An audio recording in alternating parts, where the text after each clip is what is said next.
Hare Krishna, everyone.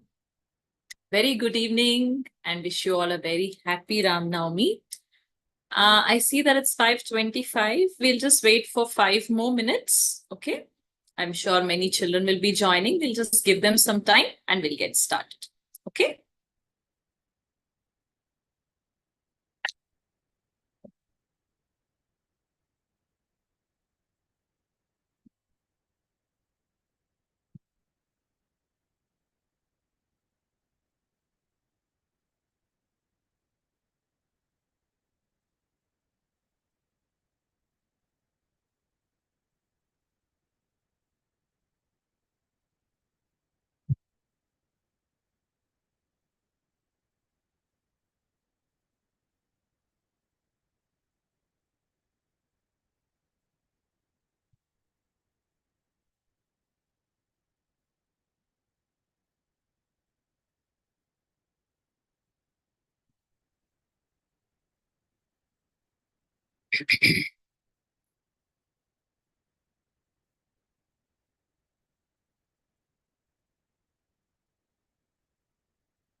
Okay. So 2 more minutes and we can get started.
Okay. Hare Krishna, once again, a very good evening. and I wish you all very, very happy Ram Navami. I'm sure in the morning everybody has gone to the temple, celebrated Ram Navami, drank the prasadam, right? Lord Rama loves panakam. I'm sure you all had a wonderful morning and you have chosen to hear about Lord Ramachandra in the evening. So, very, very blessed we are all to be here. Okay, I welcome you all once again. And before we get started, I would like to introduce our co-mentors here. First of all, let me introduce myself. My name is Adigopi Harini Devidasi. Okay, and we have all our co-mentors who are all part of Harmonix. Okay, so this Ramayana Kids Camp is an initiative of Harmonix. All right, so we have Satyabhama Shri Prada Devidasi Mataji, we have Sindhura Mataji, we have Rumani Verma Mataji, and we have Dhanraj Prabhu. So they'll all be assisting us. So since it is being, broadcasted on YouTube, the only way we can interact is you can make the best use of the chat window that you have on YouTube.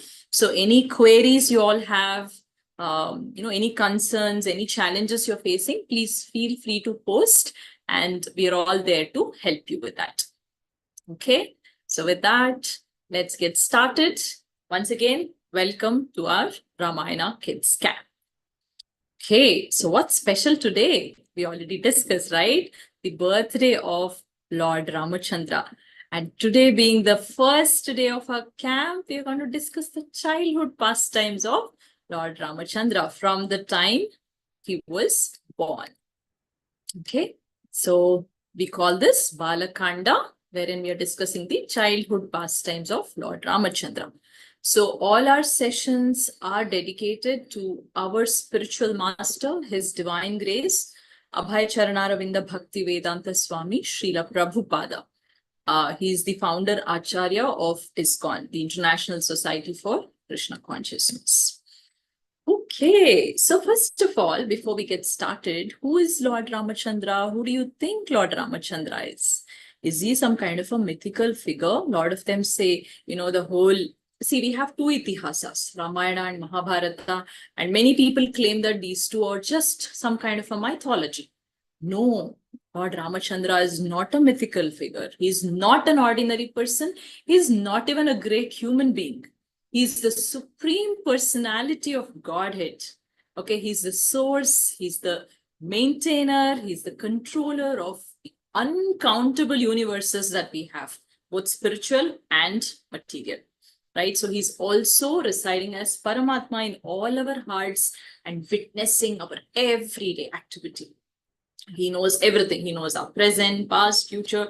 So he is the Supreme Lord himself who took avatar as Lord Rama. As always, it's said in Bhagavad Gita, right? Paritranaya sadhunam vinashaya cha dushkritam. So there was this great demon Ravana who was causing trouble. So Rama came to annihilate, kill this great demon and to protect all those who had faith and devotion towards him. And another thing is whenever Lord takes avatar, so, Dashavatara, we have heard of Lord, right? So 9 avatars are already over, right? So whenever Lord takes avatar, he doesn't like to come alone. He always comes with his most intimate people, intimate friends, right? So here also Lord Ramachandra, actually there were a lot of setup done even before Lord Ramachandra came. I'm going to discuss that with you very soon. But most importantly, Lord is associated with very important people like Mother Sita, who is his eternal consort, Lakshmana, who is Anantashesha himself, and Hanuman, the great servant, right? The great devotee of Lord Ramachandra. Apart from that, Rama had 3 more brothers, Lakshmana, Bharata, and Shatrughna. Okay, so as we've seen, Lord Rama is the Supreme Lord, Lakshmana is the avatar of Anantashesha, Bharata is the avatar of Shankh that the Lord holds, the conch, and Shatrughna is the Sudarshan Chakra of the Lord. So these, even, see, the Lord is not different from his paraphernalia. Paraphernalia means all that the Lord holds. We're talking about his weapons, right? Like Shankhu, Chakra, Gada, all these are non-different from Lord. Okay, so this is how Lord came. And many demigods also took birth even before the Lord himself. So we are going to understand here. It's a beautiful adventure. One thing is, it's not like any other adventurous novel that we read, the material novel. This is spiritual literature, right? This is one of the itihasas. So I would request you also, it's actually said, reading or hearing Ramayana gives us the ultimate benefit of our life. That is going back home, back to Godhead. So I request all of you to please hear this with apt attention. Okay? All right. So just a few facts about it. In Ramayana, we have around 24,000 verses. Okay. And Lord Rama ruled this earth for 11,000 years. Okay. So this was told by Narada Muni. And see, the very first slide that you see on my screen, whom do we see? We see the great author of Ramayana. Who is the author of Ramayana? Valmiki Muni. Yes. So Valmiki Muni, and we see Lord Brahma. So Lord Brahma instructs Valmiki Muni to write the great epic Ramayana. What do we understand by Ramayana? So there are actually two Sanskrit words here. Rama, Ayana. Ayana means the journey of Lord Ramachandra. Okay, that is the meaning of Lord Ramayana. That is the meaning of the epic Ramayana. Okay, now before we get started, let me introduce first the great demon I was talking about, to whom, Lord appeared to actually kill him. That is Ravana. Okay, so let's understand a little bit of history about him, and then we will get, into the actual birth of Lord Ram. All right. So Ravana, when he was born, he had 10 heads. Okay, he was called Dashagriva because he had 10 heads. He was actually very scary to look at. Okay, and then if he was called Dashagriva, how did he get the name Ravana? Because he's famously known as Ravana. Let's understand it. So Ravana had a half brother. Okay, half brother means somebody who has a different mother or a different father, right? That is so stepmother, stepfather. That's what it means. So Kubera, you heard of Kubera, right?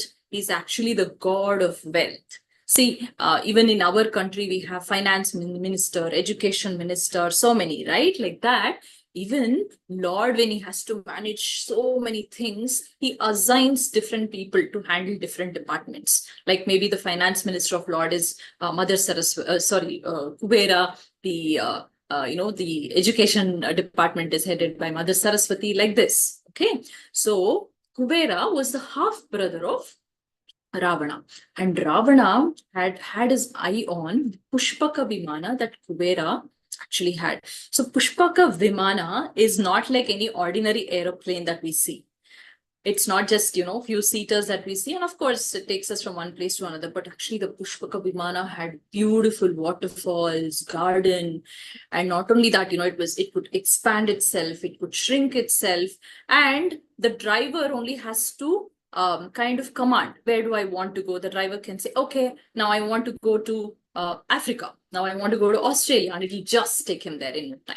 Okay, that's how great was the Pushpaka Vimana. So Ravana defeated Kubera. They had a very, very ferocious battle. He defeated Kubera and he acquired his Pushpaka Vimana. Okay, now Ravana, one more thing to mention here is Kubera was also the king of Yakshas. Okay, so Kubera had a son called Nalakuvara. So Ravana misbehaved with Nalakuvara's wife, Rambha. So the very first curse that he got was from Nalakuvara, where he said, because you have misbehaved with my wife, if you try to do the same with any other woman, your head will burst into many, many, many, many pieces. Okay, now coming back to what Ravana did, he acquired the Pushpaka Vimana. And what do you do when you get a new vehicle? You all also like to drive, right? Like that. Ravana also started his journey on the Pushpaka Vimana. Okay, so he started heading towards Himalayas. So after a certain period, he's seen that his vehicle was not moving. Some great force was stopping it. So when he looked around, he's seen Nandishwara. You know who is Nandishwara? He is a great devotee of Lord Shiva and also the vehicle of Lord Shiva, Nandi. Okay, so Nandi was there, and Nandi had like a bald head, and he was not so great to look at. So the moment Ravana seen him, he started addressing him. Hey, monkey faced one, what do you want? Why are you stopping me? So he started mocking Nandishwara. Okay, so Nandishwara said, don't dare to enter this region. This is Kailash where Lord Shiva resides. Okay, so turn back and go back to your place. But Ravana said, why should I listen to a monkey like you? I will not listen to you. Right? So when he was going on accusing Nandishwara like this and taunting him, Nandishwara cursed him. Because you've been mocking at me, there is going to be a great ferocious race of monkeys who will actually destroy your dynasty. And so he got the second curse now. Okay, now when Ravana heard that this is the place of Lord Shiva, he asked, who is this Lord Shiva? Who is this Lord Shankara? You know what I'm going to do? So children, I told you, Ravana has 10 heads. That means he has 20 hands, right? Each head has 2 hands.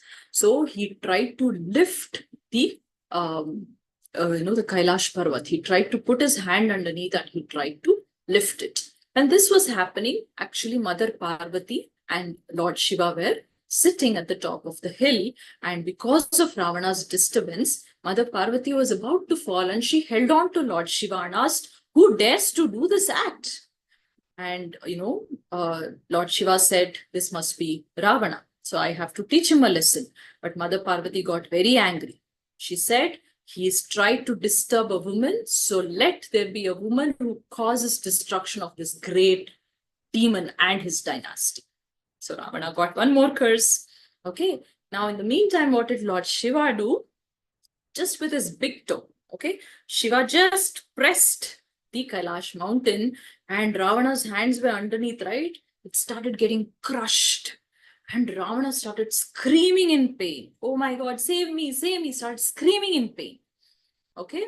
And this continued for many, many years. Now, Ravana had also taken many Rakshasas along with him on the Pushpaka Vimana. So many of the, Rakshasas started telling, please don't, have any kind of enmity with Lord Shankara. Surrender to him and then beg forgiveness. Okay. Then Ravana started praising Lord Shiva.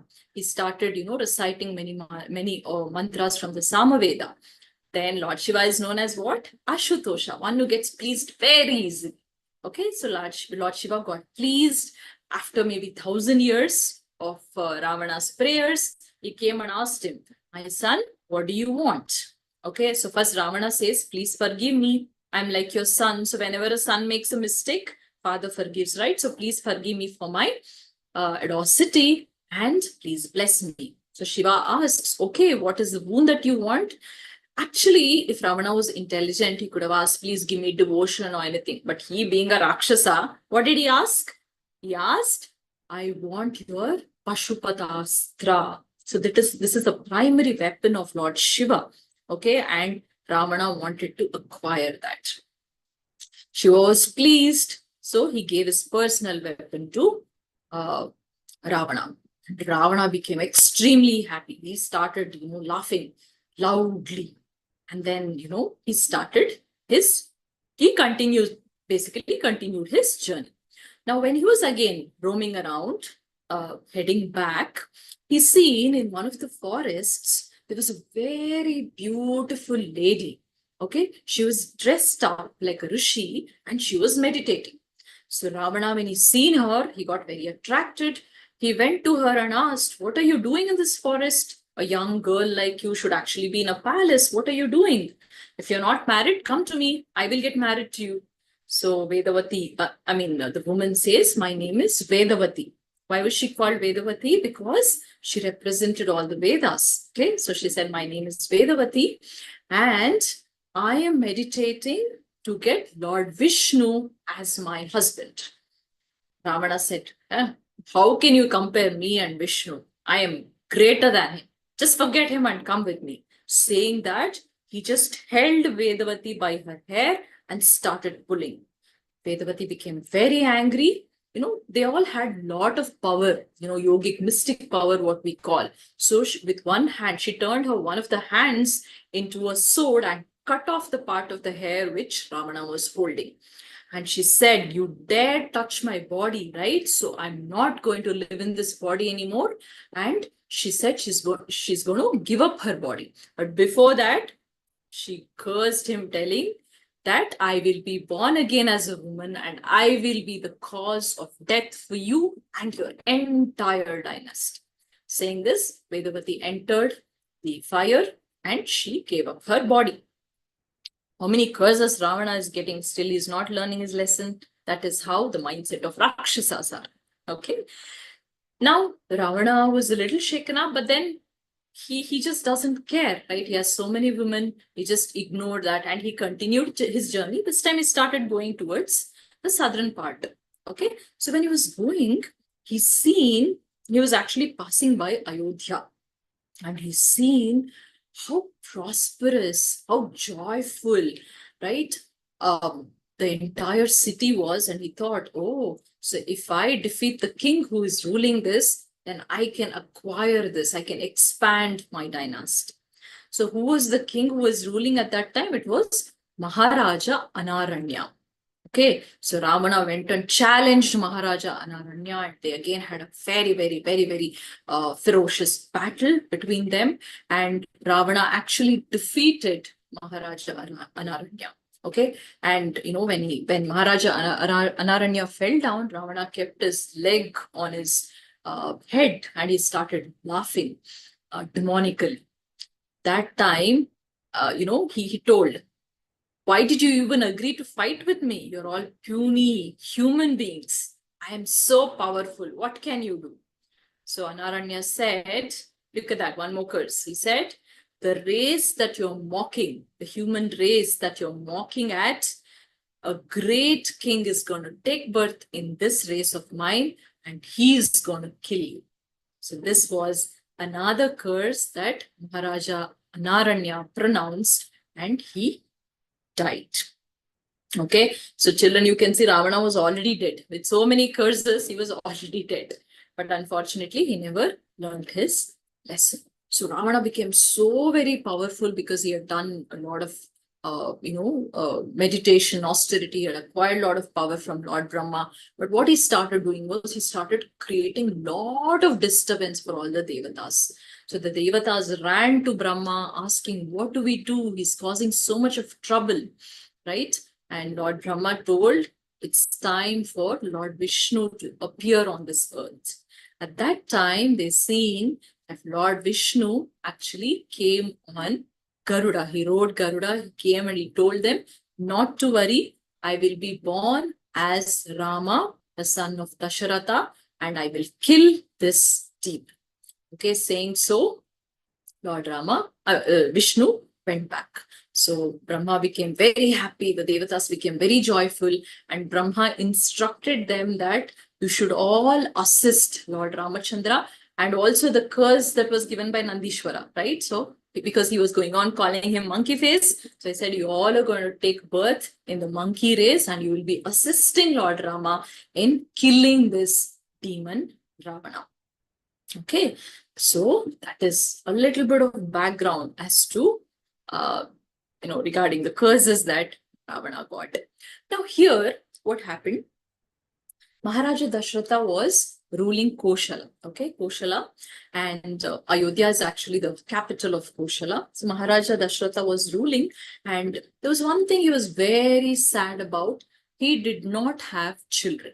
Okay, so he started performing, on the guidance of his guru. He started performing Putreshti, also known as Putra Kameshti. That means when you desire to have children, those days kings would perform this great yagna. And as you can see, when the demigods were pleased by Dasharatha's this particular yagna, there was a very effulgent, wonderful person who came out of the fire, and he had a pot of sweet rice in his hand.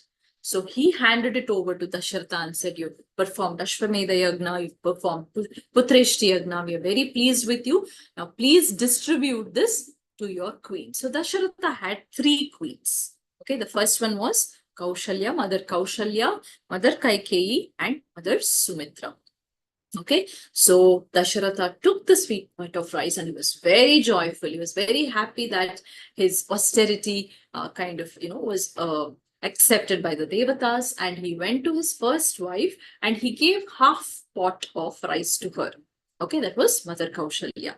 Then he goes to his second queen, that is Kaikeyi, and he gives half of the half. Okay, that is, if there's 50%, 25% to Mother Kaikeyi. And in the remaining half, that is quarter of half, he gives a portion of it to Sumitra. And after a while, he thinks and he gives the other portion also to Sumitra. So Mother Sumitra gets two portions, 25%. Okay, now, as soon as they, honored the sweet rice, what happened? Something wonderful happened. All the queens started glowing beautifully. And Maharaja Dasharatha understood, okay, so they're carrying the sons that I was actually desiring for. So after around some 10 to 12 months, first Mother Kaushalya gave birth to a beautiful boy who was beautiful, green and bluish in color. His eyes were like lotus. His skin was so soft, so effulgent. He was attracting everybody. Okay, so after Mother Kaushalya gave birth, the next morning, Mother Kaikeyi gave birth to another son, and that afternoon, Mother Sumitra gave birth to twins. Okay, so I'm sure it is also performed in all your houses. As soon as the child is born, what is the next thing they do? Naming ceremony. Okay, so this naming ceremony was performed by their Kulaguru, Vasishta Muni. Okay, so Vasishta Muni, he came and he started naming the 4 beautiful children. So he named Mother Kaushalya's son as Rama. Okay, Rama means the one who gives pleasure to everyone. Then he named Mother Kaikeyi's son as Bharata. Bharata means one who carries a very heavy burden. Why? That we'll understand in the upcoming Kandas. Okay. Then he went to Sumitra and he named her twin children as Lakshmana and Shatrughna. So Lakshmana means one who carries auspicious marks on their body. And Shatrughna means the killer of enemies. Shatrughna, the killer of enemies. Okay, so like this, Rama, Lakshmana, Bharata, and Shatrughna were born, and they were giving lot of pleasure to not only the king and the queens, but to the entire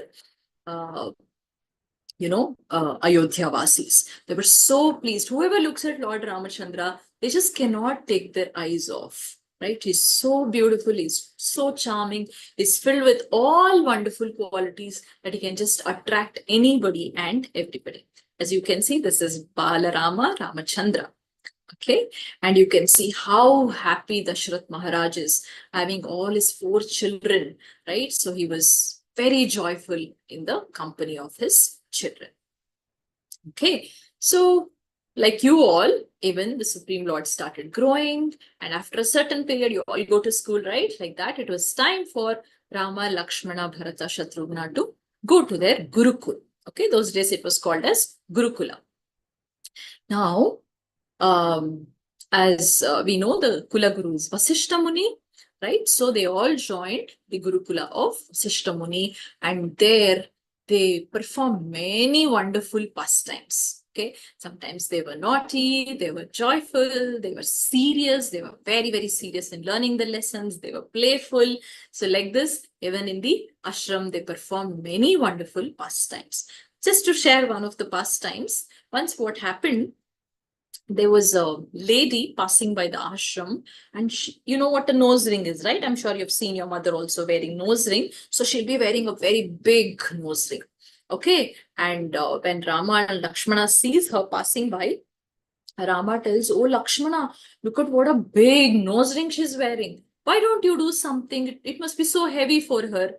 So immediately Lakshmana takes his arrow, okay, puts it on the bow and just, leaves the arrow. That arrow passes through and through the nose ring. And what it does, the nose ring shrinks It becomes so small that it starts pressing her nostrils. And the lady cries in pain, "Oh boy, what have you done? It's hurting me." Rama is full of compassion. So he sees that she's in trouble. So he takes another arrow and then he eases her pain by leaving the arrow. The nose ring comes back to its original size. Okay, so like there's so many pastimes they will be performing. And one more important thing we have to learn here. I'm sure you all also have your brothers, sisters. Most of the times we keep fighting, isn't it? Unfortunately, we all do that. But how wonderful these brothers were. Rama and Lakshmana were inseparable, okay? Rama could not eat if Lakshmana was there. He wouldn't sleep if Lakshmana was there. Likewise, Bharata and Shatrughna also. What wonderful brotherhood they shared.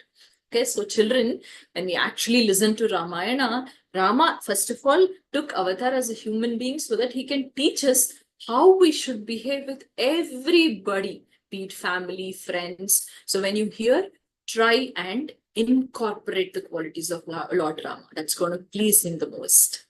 Okay. So, as I said, they were inseparable and they performed many, many wonderful pastimes. Okay, now it's video time. So whatever we have we have heard till now, let's watch it. Just give me 1 minute. I'm going to share the video with you.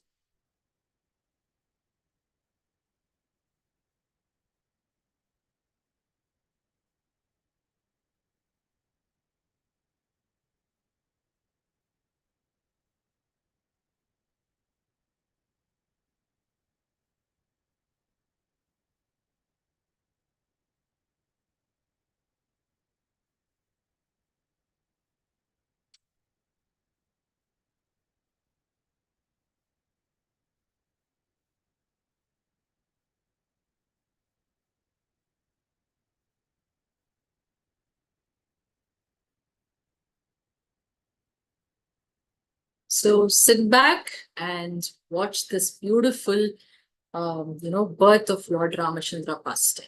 Okay.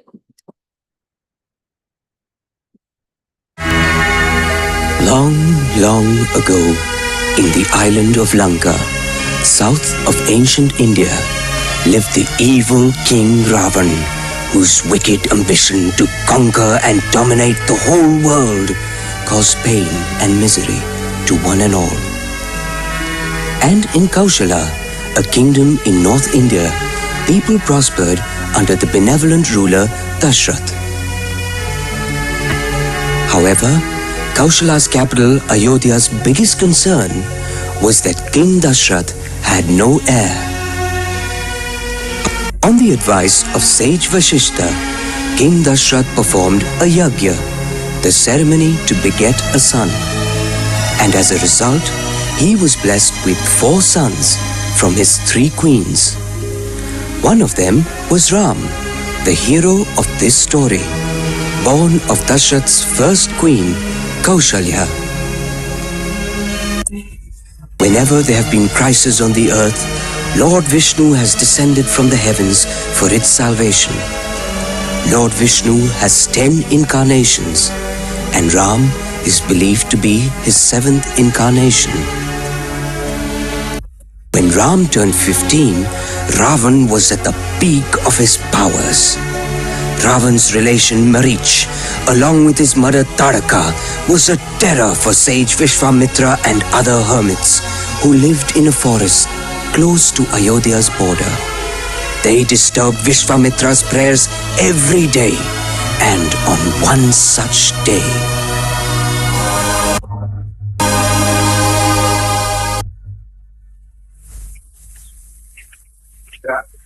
Om Agnimire Purohitam Yajnasya Devamrutwijam Hotaram Ratnadhatamam Om Agnaye Swaha Idam Namah Agnihi Purvebihi Rushibhirinyo Tanairutam Sadevane Havakshati Om Agnaye Swaha Idam Namah Agnina Gaimashnavat Koshameva Dive Dive Yashasam Viravattamam Om Agnaye Swaha Idam Namah Agneyam Yajnamatvaram Vishwataha Paribhurati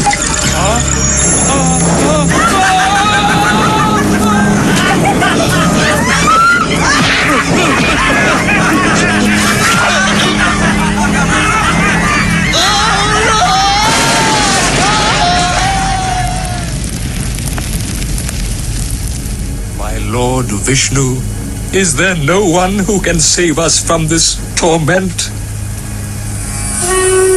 His name is Ram, firstborn prince of King Dasharath of Ayodhya.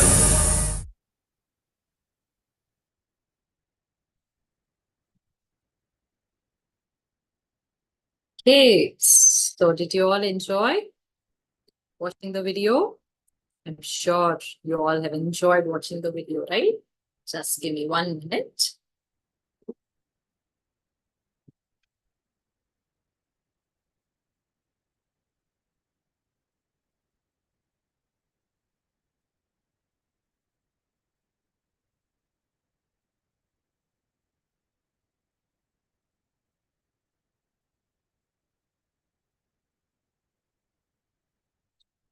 Okay, so we've seen the, on the plea of many rishis and devatas, right? Lord Ramachandra took birth and he gave joy to all the people of Ayodhya. Finally, he joined the school of Vasishta Muni. And then, once he finished his education, he was back in Ayodhya. Now, one day it so happened that Vishwamitra Muni, the great Vishwamitra Muni, he came to Dasharatha's palace. The moment the moment Maharaj Dasharatha seen him, he welcomed him joyfully. Okay, so first of all, he offered him respects, paid obeisances, and washed his feet. These are the things that, those days kings would follow. Like, it was very, very important how we receive our guests, especially somebody who is imparting knowledge, right? So he received Vishwamitra Muni very well. He gave him a beautiful asana to seat. He made him comfortable and he asked a very wonderful question. You know what he asked? Of course, everybody goes to job nowadays, you all have seen, but what was the job of rishis and munis? To overcome this cycle of birth and death. So he asked him, how is your job going on? That is, how is your devotional activity which is going to help you overcome the birth and death going on. Okay, so he pleased Vishwamitra Muni by his atithya. Atithi means guest, and how we treat them is atithya. Okay, so he was very, very happy. And king said, I'm so pleased to have you. Such a great Maharshi. And he says, you're not Maharshi, you're Rajarshi. You're not Rajarshi, you're Brahmarshi. Okay, so that's another part of the story. Since we have limited time, we'll not be able to cover. Ramayana is like a vast ocean. So we have handpicked important ones, but I would also advise you all. So if you get a hang of Valmiki Ramayana, please do read it. Okay, so Vishwamitra was actually a Brahmarshi. Okay, so king praises him, glorifies him like this. And then he asks, what is the purpose of coming to my palace? Now Vishwamitra, with a great sadness tells about the 3 demons, 2 demons and 1 demoness, who is actually causing a lot of disturbance. You also seen that in the part of the video. So, the rishis and munis, they perform yagnas. Okay, yagnas to please the demigods. It's very important. That's why those days there was no scarcity. As it is, if Lord Ramachandra is ruling the world is always peaceful, prosperous. There are no diseases. You will not find any widows. So many wonderful things happen, right? And of course, the rishis, munis were assisting the king in this as well by performing yagnas to please the devatas. But these demons and demoness, what they were doing, they were creating disturbance. See, yagna is a very, very pure but wonderful thing. But what these demons and demoness were doing is, in the yagna kunda, they would throw milk, urine, stool, spit, whatever impurities possible, they would actually add, and they were, making the whole yagna kunda impure. And the sages were disturbed. They would kill some sages. They would throw the sages. They would create a lot of havoc, and none of the rishis and munis were in peace. Okay, so Vishwamitra actually came to Dasharatha to seek help from him. And what was that one particular help he was asking? He asked, please send Ramachandra along with me so that we can slay these demons and demoness and we can re-establish peace in the ashram so that we can perform our duties without any obstacles. The moment Dasharatha heard that Vishwamitra wanted to take Lord Rama away from him, he was very attached to Ramachandra. The most favorite person of King Dasharatha, and he should be the most favorite of us all also, right? You all love Lord Ramachandra, right? So Dasharatha was devastated and he actually became unconscious. Okay, then after a few hours, he regained conscious. Then again, he's seen, oh, Vishwamitra is still here. He's going to take my son away. Again, he lost his consciousness, right? So this happened multiple times. Finally, Dasharatha composed himself and he requested Vishwamitra. He told, my dear Lord, this son Rama of mine is Kamala Lochana. Okay, why did he address like this? It's got a little bit of background to it. Kamala means lotus. Lochana means eyes. The one who has a beautiful lotus-like eyes. Now, what is the understanding here is, we all know that the lotus flower blooms when there is a sunrise and it actually closes when there is a sunset. Like that, this beautiful Lord Rama, okay, he would wake up very early. When there is sunrise, he would wake up and he would go to bed very early. As soon as there's sunset, he would sleep.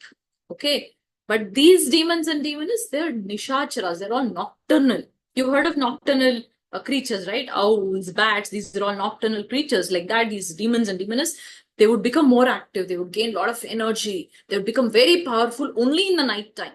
Okay, so Dasharatha is asking, how can this Rama help you? He sleeps very early. He's Kamala Lochana, like lotus flower. He goes to bed very early. He rises very early in the morning. And these demons will come and disturb you in the night. So Rama will be of no help to you, my dear sage. Instead, I will come. I'll bring my entire dynasty and also Maricha and Subahu. Okay, the names of the two demons and demoness. One demoness is Maricha, Subahu, and Tataka. Okay, so Dasharatha also mentions that Maricha and Subahu are assistants of Ravana. They're very powerful, and Rama is just a mere child, so it will become very difficult for him to fight. Right? So please allow me. I will come. I'll come with my entire army. I'll help you defeat them, but not Ramachandra. The moment he said this, Vishwamitra became so furious. His eyes turned red. And, the entire court of Dasharatha was burning because of Vishwamitra's anger. Burning as in not literally on fire, but the heat people could experience because he's actually well known for his anger. Right? So before Vishwamitra could do any damage or curse, immediately the Kulaguru Vasishta Muni got up and he said, Dasharatha, there is no need to worry. First thing is, you have given your word to Vishwamitra that whatever he wants, you will be doing. Right? So that is the first thing, and you come in the great dynasty of Ikshvaku. So please don't take back your word and displease this Muni. Also, there is nothing for you to fear. He said, Vishwamitra himself is so powerful that in no time he can just finish these demons and demonesses. But he wants to give that credit to your son, Lord Rama. Okay, so do not have a second thought. Another thing he said is Vishwamitra is extremely powerful and he has knowledge of many great weapons. So he's going to help your kids. So there is help your child. Okay, so there is nothing to worry. So he convinced Maharaja Dasharatha. Maharaja Dasharatha was still feeling very painful, but then on the advice of, see, those days, the last word was what the teacher says, right? So respectfully, respecting Vasishta Muni and also Vishwamitra, finally, Dasharatha agreed to send Lord Ramachandra along with Vishwamitra. Okay. Now we all have seen that Lakshmana cannot stay without Lord Ramachandra. So Lakshmana also accompanied Lord Ramachandra and they set off their journey. Okay, so on the way, when they were passing through many forests and all that, they had to reach the ashram, right? So on the way, actually Vishwamitra Muni was sharing lots and lots of pastimes, lots and lots of stories. He was actually interacting with Lord Rama and Lakshmana. So one of that story that Vishwamitra mentioned was about this demoness who was troubling them, Tataka. Okay, he said Tataka was actually a very beautiful lady earlier. Okay, and she was married. Um, yeah, so she was a beautiful maiden, and her husband's name was Shunda. Okay, he became very proud at one point, and he started causing a lot of trouble to all the rishis and munis around. Okay, especially he was troubling Agastya Muni, and he angered Agastya Muni. So Agastya Muni cursed him to die on spot. Okay, and the Shunda gave up his body. Now, seeing her husband dead, Tataka, and she had two children, they were called Maricha and Subahu. They became extremely angry, and they started causing disturbance to the rishis because they wanted to take revenge of their husband and father's death. Okay, so then Agastya Muni cursed the three of them to become Rakshasas and roam around. Okay, because see, whenever we cause trouble to a rishi or muni, obviously we have to pay for it. So like that, so he just told a little bit of background of Tataka. And while they were residing in the ashram of Vishwamitra, you can see how wonderfully Rama and Lakshmana are serving Vishwamitra. So they would actually bring fruits, they would take care of him while he's resting, they would press the the legs of Vishwamitra like this. They were pleasing Vishwamitra so much that Vishwamitra actually started imparting wonderful spiritual knowledge, and also he equipped them with many, many powerful weapons. So this is the most important lesson all of us should learn. How should we behave with our teachers and elders? Okay, so you can see Rama and Lakshmana are very, very, very humble. In a very humble mood they were serving, and that is what pleased Vishwamitra Muni. Okay, so they were very humble, they were very gentle. As we have heard, the humble and the gentle inherit the kingdom of God, right? So generally, I mean, what's happening nowadays is people, they acquire a little knowledge and they think they know everything. They don't even want to hear from their teacher, right? They say, I know everything. I don't have to hear from you. They don't want to hear from any of the elders because there's so much of arrogance around that we can see. So let's look at with the diagrammatic example. So let's say the blue circle depicts how much we should know, actually, how much of knowledge we should have. Okay, this is what is expected. The circumference of the circle, you can see that is what is expected out of us. But how much do we know? We only know that much. You see the green circle? That is all we know. But you know, what is the illusion we are in? How much we actually know is more than what we are supposed to know. So the red circle is the illusion that we are in, that I know so much. First of all you have to know is only the blue circle, but we think we know more than that. And actually, how much do we know is very little. What is there in the green circle? So, I mean, the three parts, what is it? Thing that we should know, thing we actually know, and things we think we know. Right? Things to know, things we know, and things we think we know. Right? So this leads to a lot of arrogance. That is why it's very hard to find somebody who's very humble, gentle, right? Somebody who can please the teachers very easily. Because, I mean, let's take a look at this particular graph to understand. I'm sure you all have learned a little bit of graph. If you're not, if you're below 5th standard, maybe you will learn it very soon. So you can see that there's an x-axis and y-axis. Right? So let's say the x-axis is depicting knowledge and the y-axis is depicting arrogance.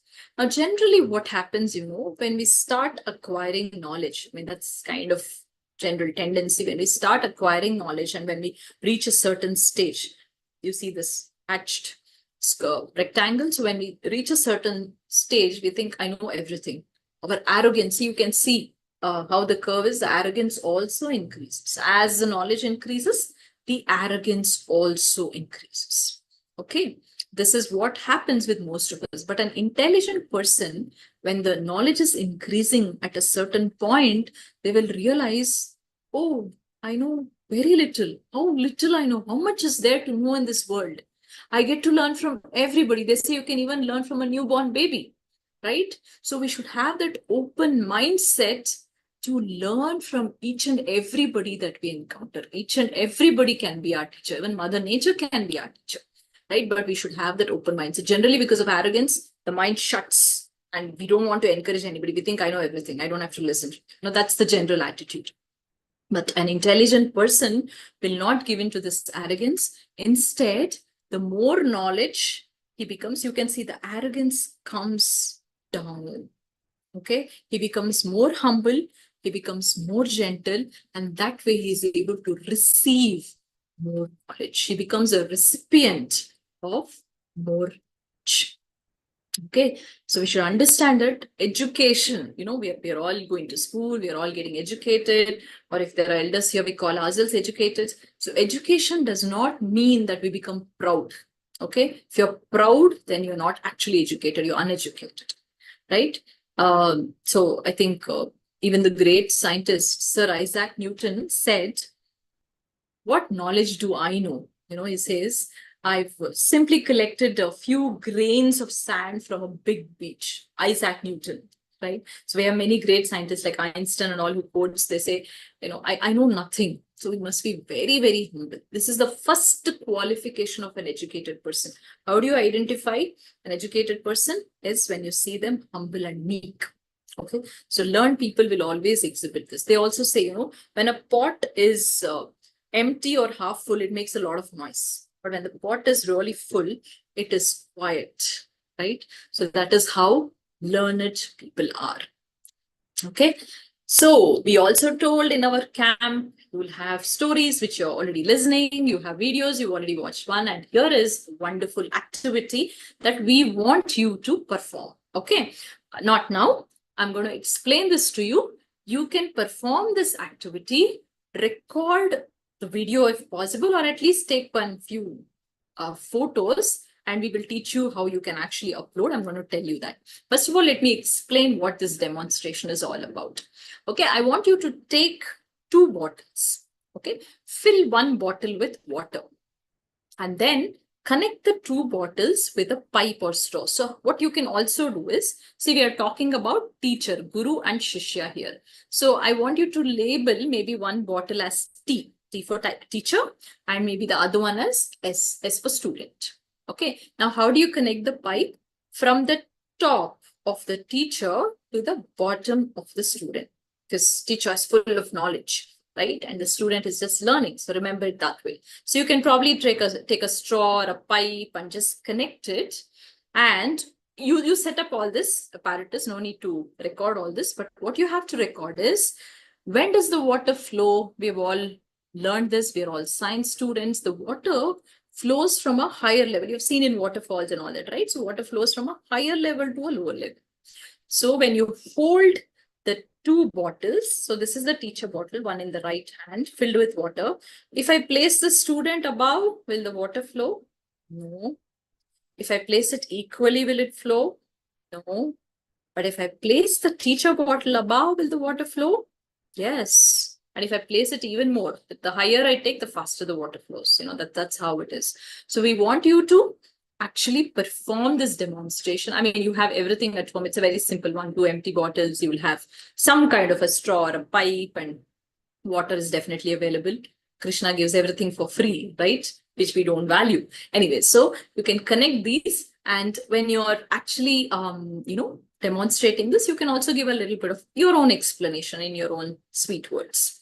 And how do you upload this?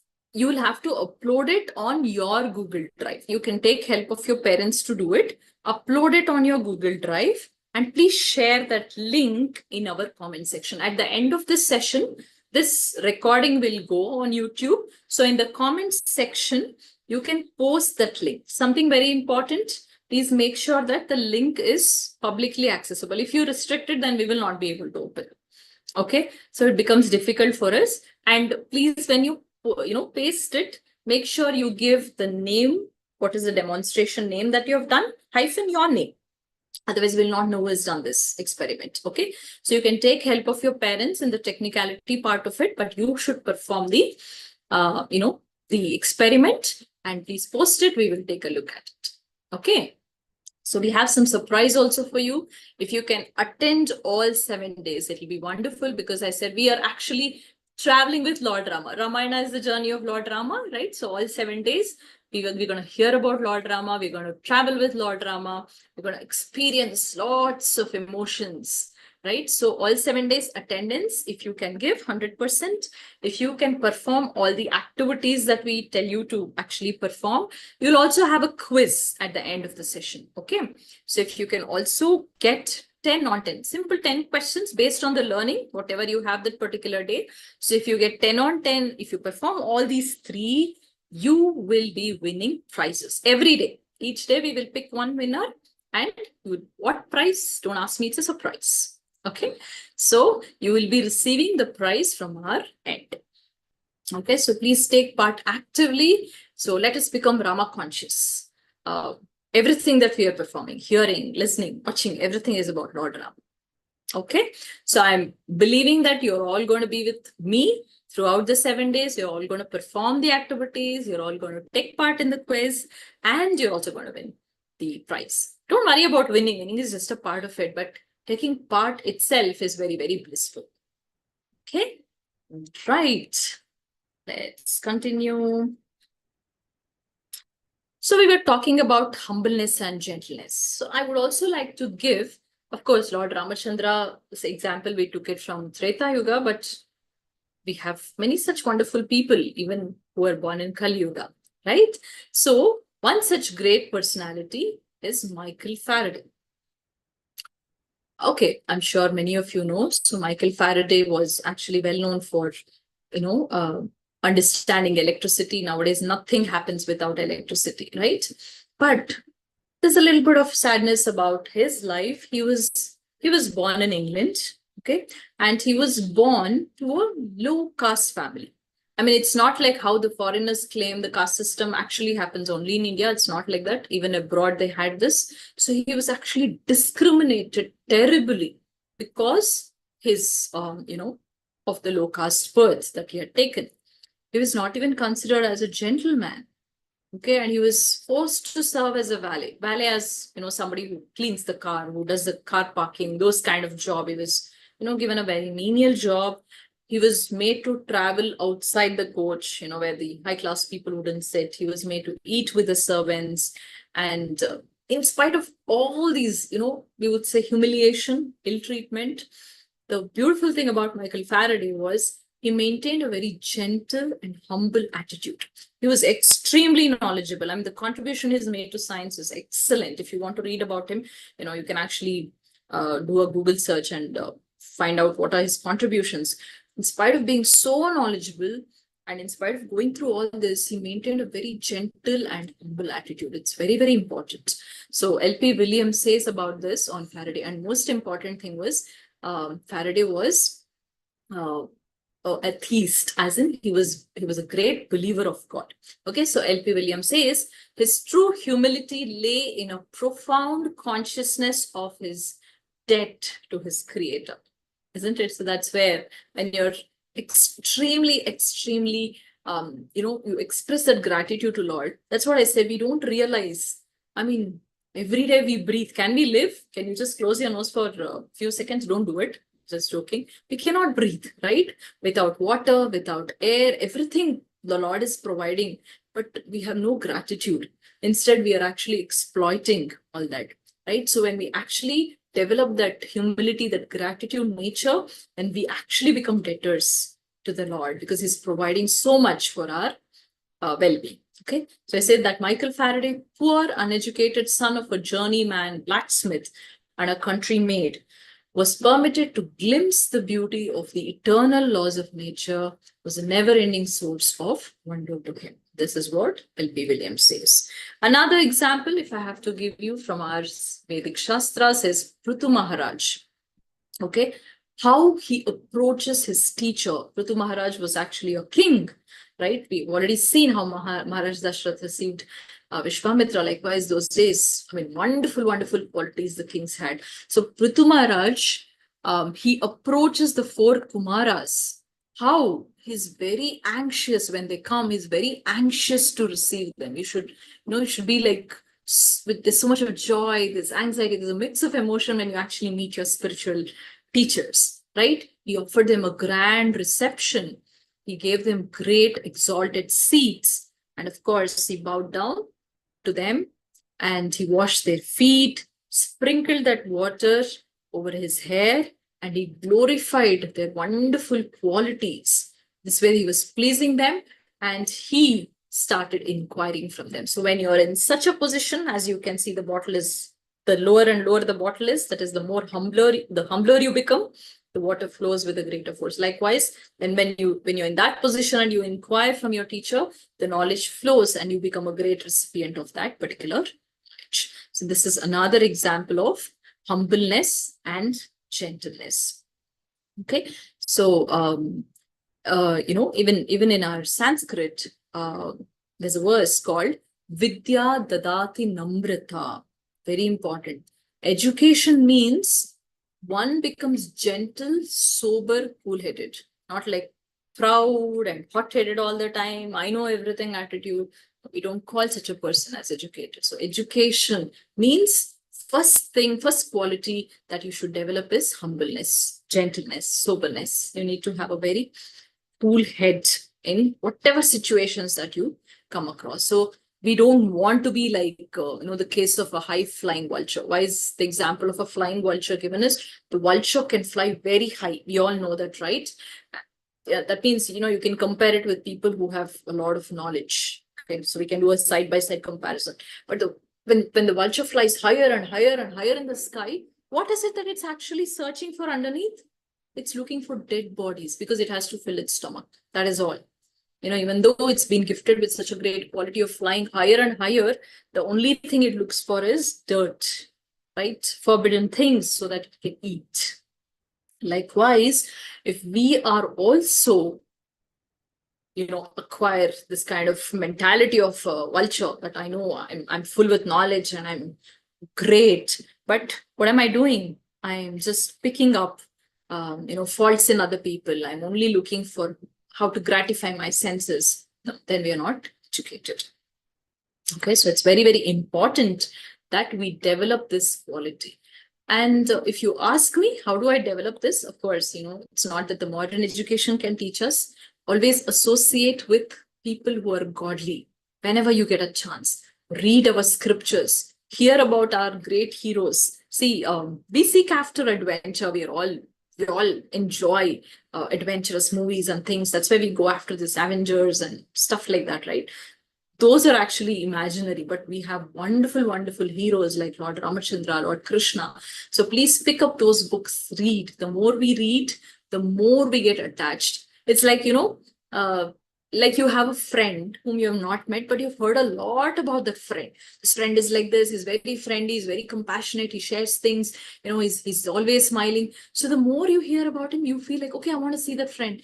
Without your knowledge, you get attached. Likewise, even though, we cannot see God, but if we hear about him, we start getting attached to him.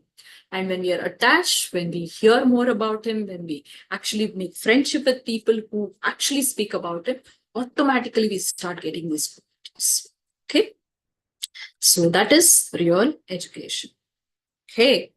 Continuing our, story. We're going back to our story. So finally, the day comes when Vishwamitra says, okay, here is demoness Tataka and Rama, I want you to kill her. Now, one thing Vishwamitra says is, don't overthink Rama. Just because she's a woman, don't stop yourself from killing. Don't forget she's a demoness, she's an ogre, she's creating a lot of disturbance because Rama has all wonderful qualities. It is always said that you should never harm a woman and children especially. That doesn't mean we can harm men, but generally the stress is upon women and children. So Vishwamitra thought somewhere Rama might refrain because Tataka, though she's a demoness, she's in the form of she's a woman. So Vishwamitra told him, you don't have to worry. Please go ahead and kill her. Otherwise, she'll cause a lot of disturbance. She will become an obstacle in our yagnas, and all the devatas are also very disturbed. So the moment he got this instruction, Rama took his bow and he just made a very powerful sound, with a string of his bow. And Tataka knew she was going to be attacked. So she tried to hit Rama, and she tried to throw things at him. But Rama just took his arrow and he just killed Tataka. Okay, Tataka fell down hard. She was a huge demoness. And when Maricha and Subahu, who were Maricha and Subahu? Her children, right? When they got to know that their mother is dead, they became furious. They thought, how dare these two boys kill our mother? So let's do one thing. When the Rishis are performing the yagna in the evening, let's take more Rakshasas with us. Let's go and disturb them, kill the Rishis and kill these two boys. Okay. So in the evening, when the Rishis sat for yagna, Maricha, Subahu, they don't come alone. They bring thousands and thousands of Rakshasas with them. And there's a huge dark cloud. Be seen in the video, right? There's a huge dark cloud, and some of them are capturing the Rishis, some are killing the Rishis. They're throwing formidable items in the yagnas. They start creating havoc. Immediately, what does Lord Rama do? He takes his arrow and he kills Subahu. And what he does with Maricha, he just pushes Maricha with his arrow. He actually pushes him 800 miles away from the place they were in. How powerful Lord Rama is. What a great hero Lord Rama is. Right? So 800 miles away, Maricha is thrown from the place they were in. Okay? And the Devatas and all were very pleased to see this. And, the fire sacrifice, the yagna went on very well. The Devatas came and received the yagna. Okay. Now, Vishwamitra Muni says, he asks Lord Rama and Lord Lakshmana that I'm actually going to Mithila. Okay. Mithila is ruled by King Janaka. So there, King Janaka is, he's performing yagna, and also there was a very famous thing that Rama had heard about Janaka Maharaja, that there was a bow given by Lord Shiva. It was so powerful and so heavy that 5,000 people had to carry it, right? If they had to actually move it from the cart to the table, 5,000 people, it was just not humanly possible. And 500 powerful, well-built bulls had to actually draw the cart. That powerful this Shiva Dhanush was. Okay, and till date, nobody could even lift that. So Rama was very much interested to actually have darshan of this Shiva Dhanush, and they happily agreed to accompany Vishwamitra to Mithila. Okay, so on the way, again, Vishwamitra narrates a lot of pastimes, and there's one particular pastime that Vishwamitra tells about Mother Ahalya. Okay, Mother Ahalya was actually cursed by her husband because of a unknown act that she had performed when Lord Indra came disguised as her husband. Okay, she was not aware, but the Rishi, that is her husband, had cursed her to become a stone. And he told that you will be liberated only when Lord Ramachandra comes and places his divine feet on you. That day, your curse will be removed, and I'm going to accept you back as my wife. Okay, so saying so, Vishwamitra brings them to the place where Mother Ahalya was, and Lord Ramachandra, with full compassion, he actually places his divine feet on the stone, and Ahalya is, removed of the curse. She gets back her original form. And, Lord Rama blesses her, and they continue their journey onwards. Now, again, on the way, many more pastimes Vishwamitra keeps sharing with Lord Rama and Lakshmana. He tells like how in his, how one of his ancestors brought Mother Ganga to this earth, and many such wonderful pastimes. Again, as I said, if you're interested to know all the stories that Vishwamitra actually shared with Lord Rama and Lakshmana, please do read the Ramayana book. Okay, so like this, sharing the pastimes, they actually reach Mithila Desh. Okay, so this is where Lord Rama reaches Mithila Desh along with Lakshmana and under the guidance of Vishwamitra. Now, the great Shiva Dhanush is presented there, and it was also proclaimed that Janaka Maharaja wanted to give his daughter, Mother Sita, to the prince who could actually string this bow. Okay, I mean, what to speak of? Nobody could do it because they could not even lift the bow. Forget about stringing. They could not even move the bow. It was that powerful.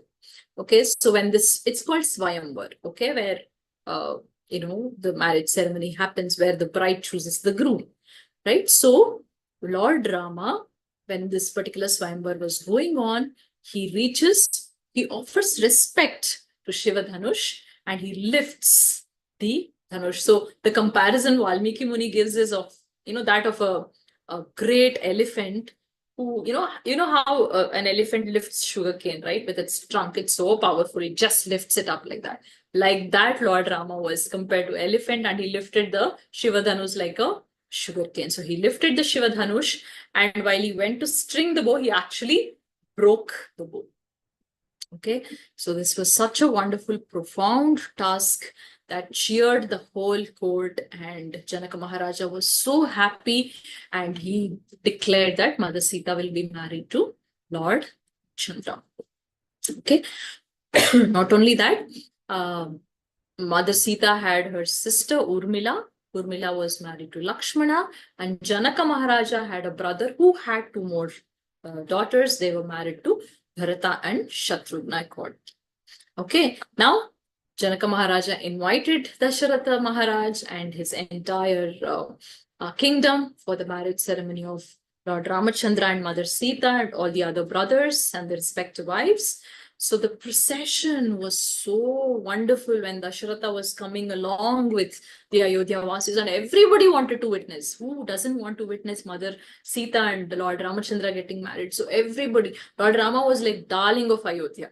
Okay, so everybody were going along. So it is actually told that I think when the procession was going on, when Dasharatha Maharaja reached Mithila, the last person actually was still in Ayodhya. I mean, you can imagine how many people and, what joy and enthusiasm with which they were coming to Mithila to witness the marriage ceremony of Ramachandra. Then, amongst all the elders, the gurus, Lord Ramachandra got married to Mother Sita, Lakshmana to Urmila, and Bharata Shatrughna to the other sisters. And finally, they all came back to Ayodhya. So in Ayodhya, they were very happily living. Mother Sita, Lord Ramachandra, Lord Lakshmana, Mother Urmila. So they were all very happily, passing their days joyfully. Okay, so this trial of strength, let's watch the video and let's enjoy it. Just give me 1 minute.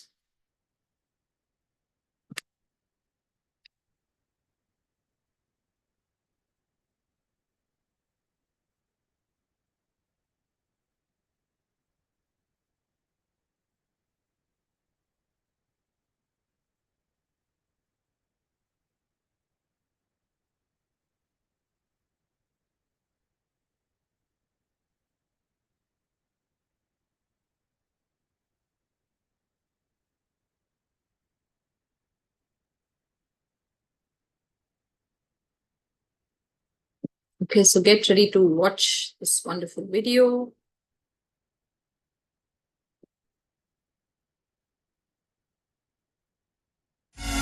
O sage of sages, my court is indeed blessed by your presence. What is it that you desire of me? Let me fulfill your command. O noble king of the Solar dynasty, the demons ruin the sacred land, and we are in great trouble. I need your eldest son, Ram, to destroy them.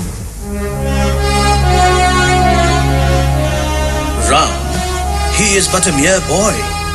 I myself shall wipe them off the face of this earth. This is a command from the gods. O king, do you dare reject it?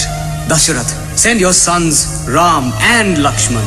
Vishwamitra is strong and wise and has mastery over every weapon. He will protect your sons. Ram, Lakshman, come here, my sons. O sage Vishwamitra, I leave my sons with you. Give them guidance and courage. Bless you, King Dasharath. You know, Once this was a beautiful forest, but now it has dried up because of a terrible cannibal, a demoness called Tataka. Her son, the evil Marich, leads the demons who defile the holy fires. Ram, you must kill Tataka. That is your dharma, your duty as a Kshatriya.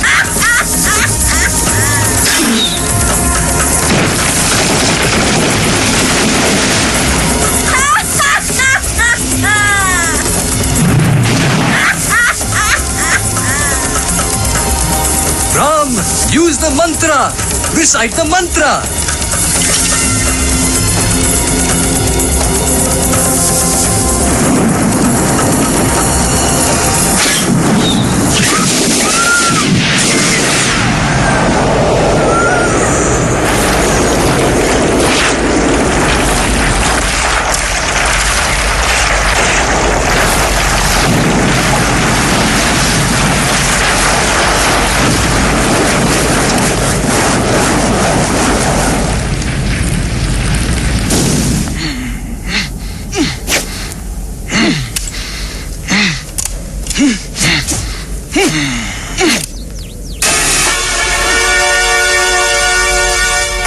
That's him! The one who killed my mother! I shall avenge her with his blood! This I swear!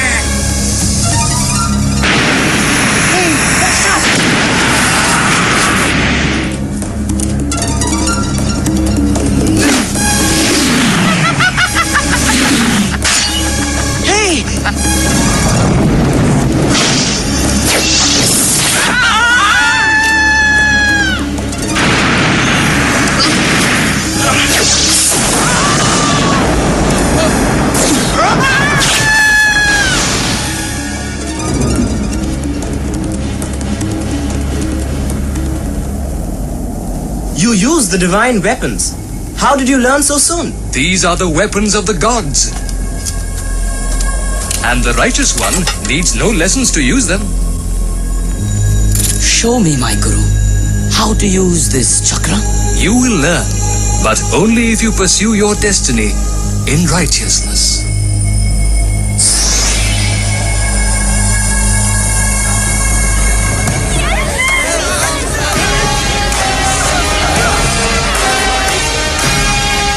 Listen, all! This is the great bow of Shiva! He who lifts it and springs it shall receive a great reward from King Janak. The winner shall be given the hand of Princess Sita in marriage.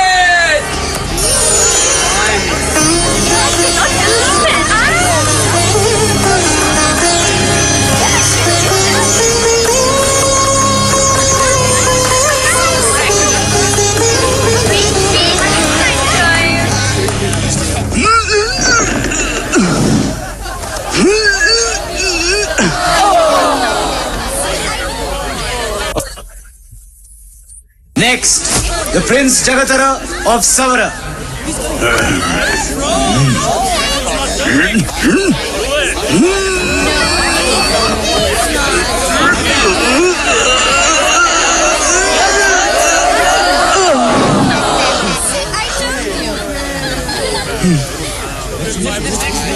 Next, the Prince Ram of Ayodhya.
Years pass, Ayodhya grows and prospers, and the people love Ram, their prince and king to be. The four brothers live in harmony, and their future looks full of hope.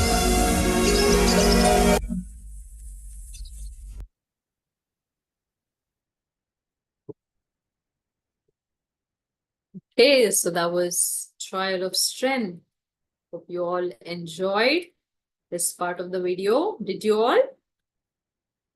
Yes? Okay. Just give me 1 minute. I'll share this.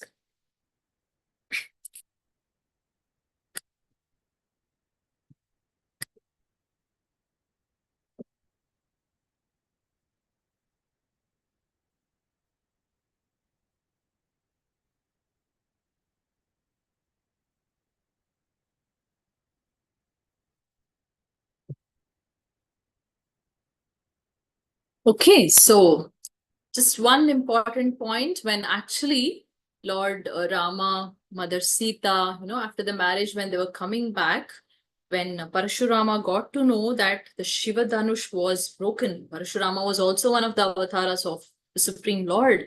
So he became very angry. He said, who is this person who broke Shiva Dhanush, the great Shiva Dhanush? Okay, so he comes and challenges Lord Rama and he says, well, I have another, Dhanush with me. Let me see if you can string that. Then I will accept that, you're somebody that I can actually fight with. So Parashurama kind of becomes a little proud and Lord Rama actually breaks his pride. You know how? So when he hands over the Vishnu Dhanush, the one which Parashurama is carrying is the Vishnu Dhanush. So when he hands it over, Lord Rama very easily strings the Dhanush. While he's taking the Dhanush from Parashurama, he also takes, to teach him a lesson, to actually break his pride, he takes the pious credits. See, when we do something good, we have our bank account, okay, in spiritual aspect. So when you do something good, your pious credit increases. When you do something bad, like let's say lying, cheating, then your papa credit increases, right? So Parashurama had a lot of pious credits. Lord Rama took away all that. And even when he strung the bow, he took away more of it. So then Parashurama was shocked. Who is this person who can even, first of all, carry Vishnu Dhanush? And he realized he cannot be anyone other than Lord Vishnu himself. Okay, then he pays his respect. So like this, Lord Rama actually breaks the pride of Parashurama. Okay, so what you can see here is the beautiful Ayodhya. Okay, this is where all the pastimes that we discussed about, the birth of Lord Ramachandra and the trial of strength, all that took place. Of course, there were many ashrams from Ayodhya, but this is the sacred spot we are talking about. Okay, so with that, we come to the end of today's Bala Kanda, the childhood pastimes of Lord Ramachandra. And we're very lucky that we discussed about the birth and childhood pastimes of Lord Ramachandra on his birthday. So I'm sure Lord Ramachandra will be very happy with all of you all, especially for being a part of this. Now, I would like to play. See, we also mentioned along with activities, quizzes, you also will be learning a wonderful, wonderful bhajan called Nama Ramayana. Okay, there are two sisters who have sung this, which I'm going to play. All right. So when the elder sister sings, let's listen. When the younger sister sings, let's try to sing along. So all of you can please sing along. This is also very pleasing to Lord Rama. So everything we want to do to please Rama, right? All of us want to do that, right? Okay. So just give me 1 minute. I'm going to share that. And after we recite the bhajan, I will be sharing the meaning of that. And I'm going to read out what is the actual meaning of the Nama Ramayana, Bala Kanda. Okay, just give me 1 minute.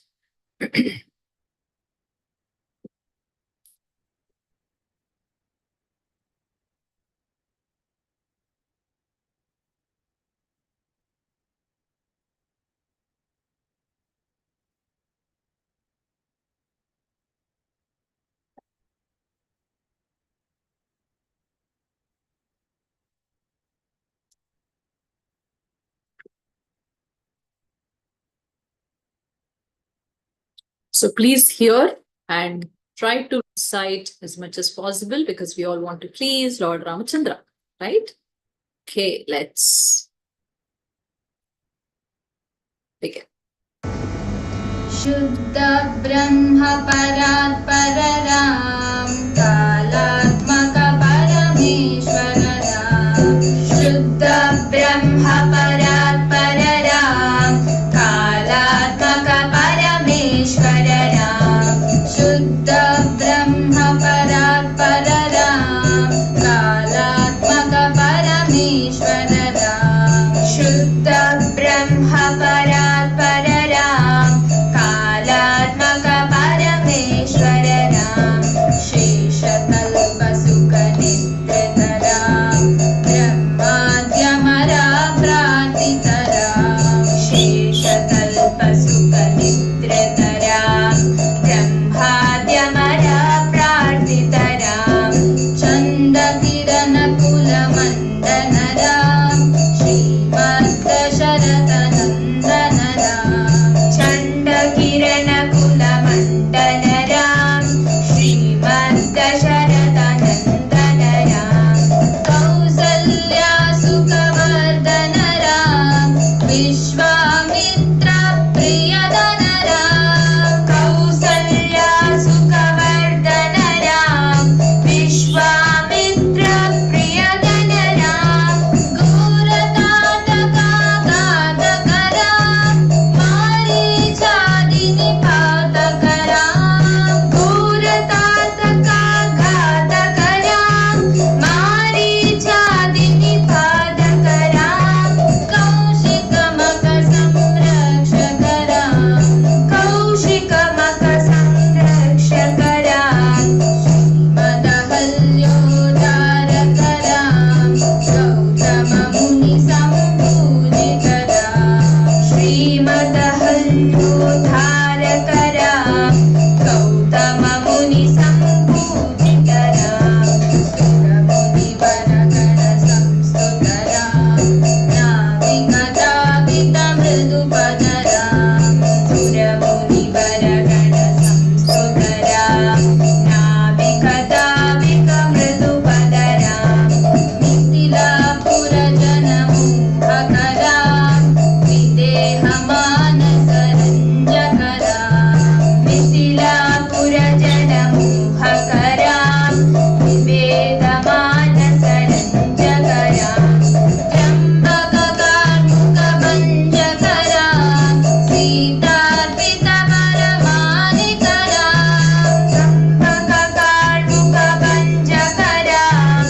सीतार्पितवरमानिकराम कृतवैवाहिककौतुकराम भागवदर्पविनाशकराम कृतवैवाहिककौतुकराम भागवदर्पविनाशकराम श्रीमदयोध्यापालकराम श्रीमदयोध्यापालकराम Ram Ram Jai Raja Ram Ram Ram Jai Sitaram Ram Ram Jai Raja Ram Ram Ram Jai Sitaram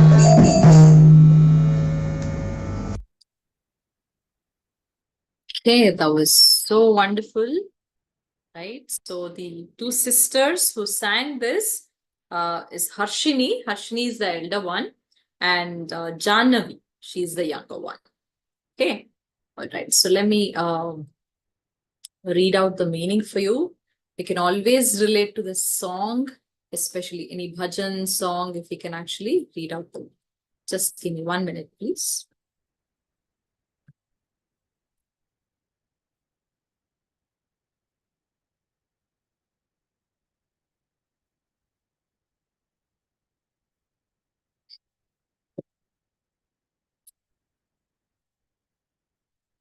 Okay, so this is the Bala Kanda, the chapter on childhood.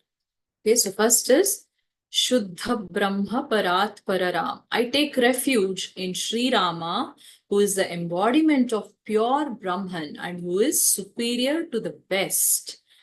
Kalatmaka Parameshwarara. I take refuge in Sri Rama, who is of the nature of Kala, master of everyone's destiny, and the supreme Lord Parameshwara. Talpa Sukha Nidritaram. I take refuge in Sri Rama, who sleeps blissfully on the bed of serpent Sheshanaga as Lord Vishnu. Brahma Dhyamara Prarthitaram. I take refuge in Sri Rama, who was requested by the Devatas, starting with Brahma, to incarnate as the son of King Dasharatha for eliminating Ravana. Rama Rama Jaya Raja Ram, Rama Rama Jaya Sita Ram. So we are glorifying Rama. Chanda Kirana Kula Mandana Rama. I take refuge in Sri Rama, who adorned the dynasty of Sun. Suryavamshi is actually born in the Ikshvaku Suryavamsha dynasty.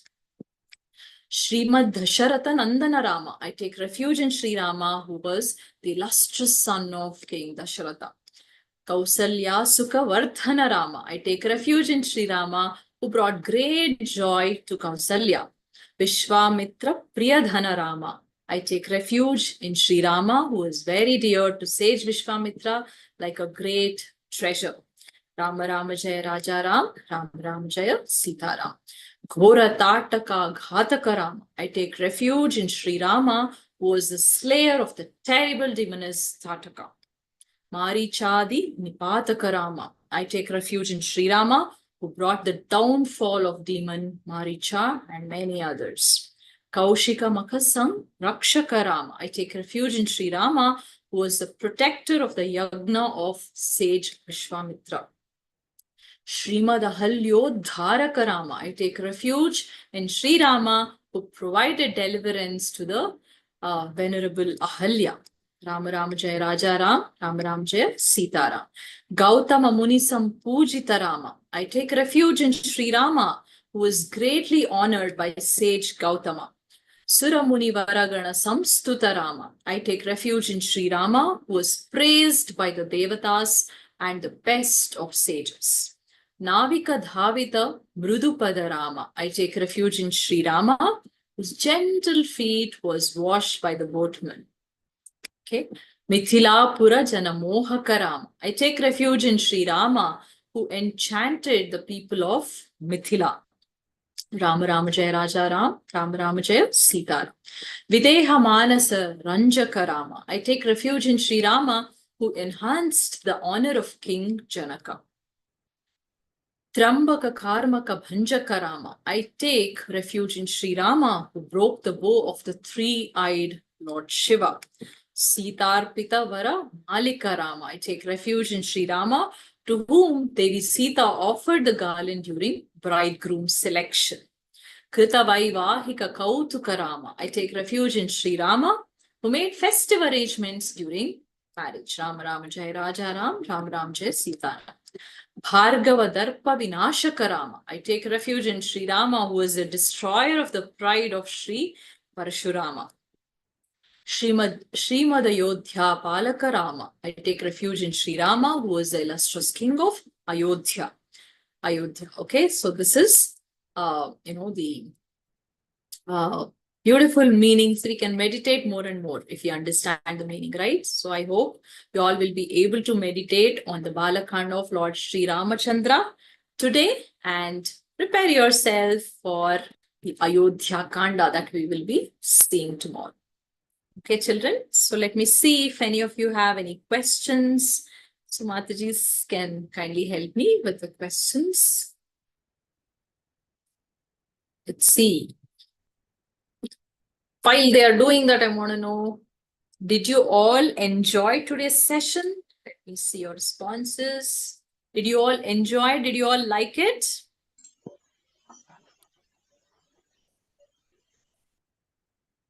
Yes. Let me check that. Just give me a minute. Yes. Okay. So only one Bharat is saying yes. What about others? Yes. Okay. I can see many yeses coming there. Okay. Which part of the whole camp did you all like?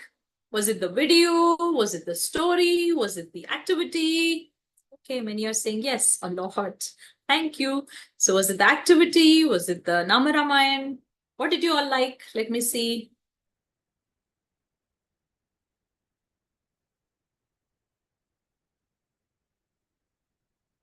Yes, which part of the camp did you like? Kirtan, wow, the bhajan you liked, very nice. Story, all of it. Okay. Yes, Hema, you can post your doubt. And Rama Ramayana you liked, video, everything, fantastic. Okay, so let's take the first question. Matji, if Ravana defeated the former king of Ayodhya, okay, so you're talking about Anaranya. Shouldn't the kingdom be under Ravana at this point? Yes, very good question. So even though King Anaranya, was defeated, Ravana did not take control of Ayodhya. This is a very important thing. His objective was actually not to, Ravana's objective was not to actually rule Ayodhya or to install like a puppet regime. Okay.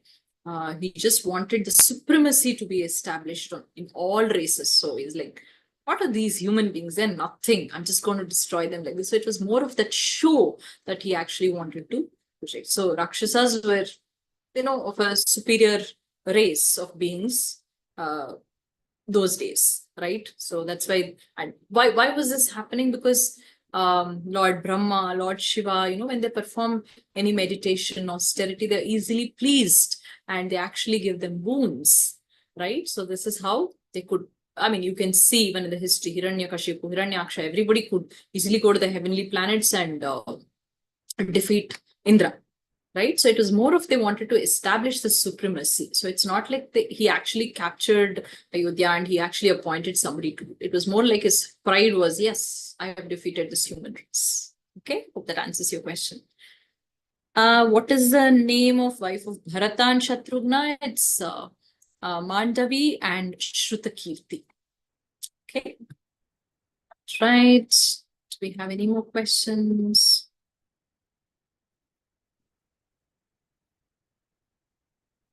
So many of you asking that? Yes. So wife of Bharata and Shatrughna is Mandavi and Shrutakirti. Do we have any more questions? Okay, any of you would like to post any more questions? We have a couple of more minutes. We can take some questions. Okay, Ravitra.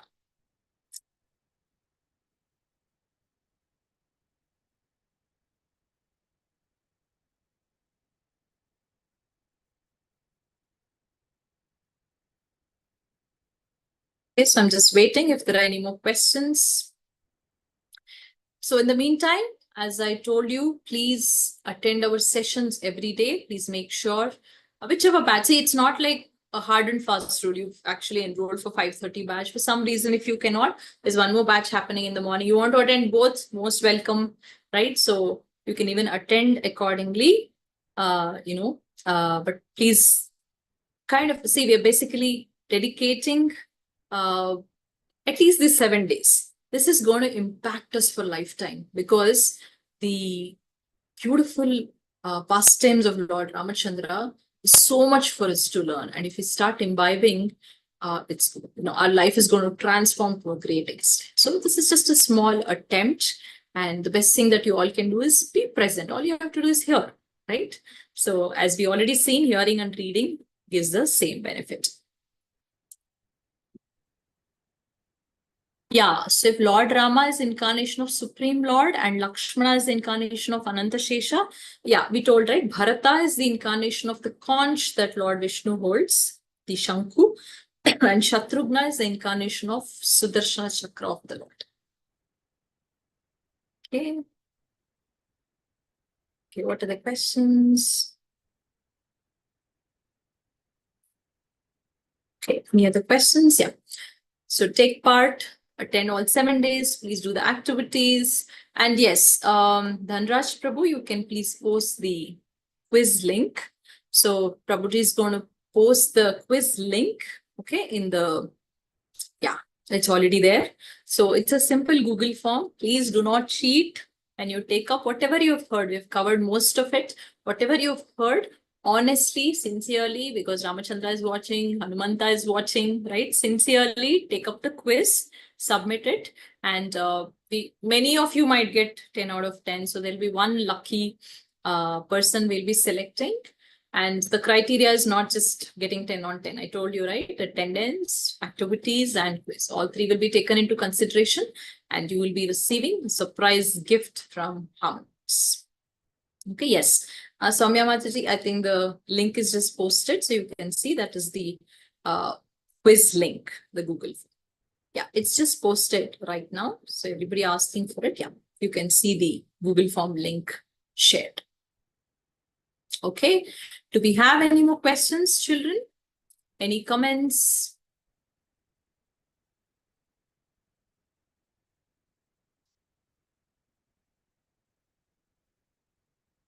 Thank you, Bharat. Okay, if not, we'll end. Thank you to all our co-mentors also for their support, and we will meet tomorrow with many more interesting stories, pastimes of Ayodhya Kand. Okay, so I'll see you all tomorrow. Have a blissful Ram Navami. I would also request you all to do one small thing since it was Ram Navami today. I'm sure you all would have celebrated at home. If possible, take a video of that or at least a photo of that and post it. So we'll also be blessed to see your celebration, how you celebrated. We can also have darshan, right? So please do that. Oh, okay. Namit already took the quiz. Okay, wonderful. All right. So please do that as well. And thank you so much. See you all tomorrow. Till then, have a blissful evening. Hare Krishna, everybody. Hare Krishna.